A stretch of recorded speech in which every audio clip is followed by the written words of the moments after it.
Hindi porket may malaking halaga, automatic na plunder agad. Sa kasong Arroyo versus People, nilinaw ng Supreme Court kung kailan hindi sapat ang ebidensya para makonvict sa plunder. Ako po si Atty. Claribel Lucila at ipapaliwanag ko ang batas ng malinaw, simple, totoo at para sa lahat.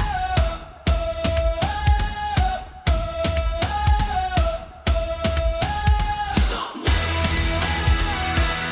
2021, binago ng Korte Suprema. Inakusahan si dating Pangulong Gloria Macapagal Arroyo ng plunder kaugnay ng PCSO funds. Ang pangunahing tanong, napatunayan ba ng prosecution ang lahat ng elemento ng krimen? Ang sagot ng Supreme Court, hindi po. Kaya ibinasura ang kaso dahil sa insufficiency of evidence. Malagang tandaan na ang dismissal ay bunga ng grant of demurrer to evidence, na nangangahulugan na kahit hindi pa nagpe-present ng ebidensya ang depensa, kulang na agad ang ebidensya ng prosecution upang magresulta sa conviction. Bakit nabigo ang kaso? Una, hindi napatunayan ang tinatawag na corpus delicti ng plunder. Walang sapat na ebidensya na may ill-gotten wealth na naipon o nakuha ng akusado sa paraang labag sa batas. Ikalawa, hindi napatunayan ang combination or series of overt criminal acts na kinakailangan sa ilalim ng batas. Ikatlo, nabigo ang prosecution na magpakita ng malinaw na conspiracy, kabilang ang pagtukoy kung sino ang pangunahing plunderer at paano nagkaisa ang mga akusado sa iisang iligal na layunin.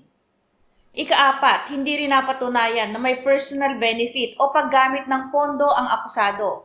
Isang mahalagang aspeto lalo na sa tinatawag na raids on the public treasury. Dahil dito, sinabi ng korte na hindi sapat ang mga aligasyon o hinala lamang. Kailangan ng matibay at konkretong ebidensya upang makonvict sa isang seryosong krimen tulad ng plunder. Dagdag pa rito, dahil ang dismissal ay katumbas ng acquittal, hindi na maaaring muli pang buhayin ng kaso dahil sa konsepto ng double jeopardy. Isang proteksyon sa ilalim ng Constitution laban sa paulit-ulit na pag-usig sa parehong krimen. Sa huli, ang aral ng kasong ito ay malinaw. Ang plunder ay hindi ipinagpapalagay lamang. Mataas ang antas ng ebidensya na kinakailangan at ang due process ay dapat igalang sa bawat yugto ng paglilitis. Patuloy po kayong manood, magtanong at matuto ng tungkol sa batas.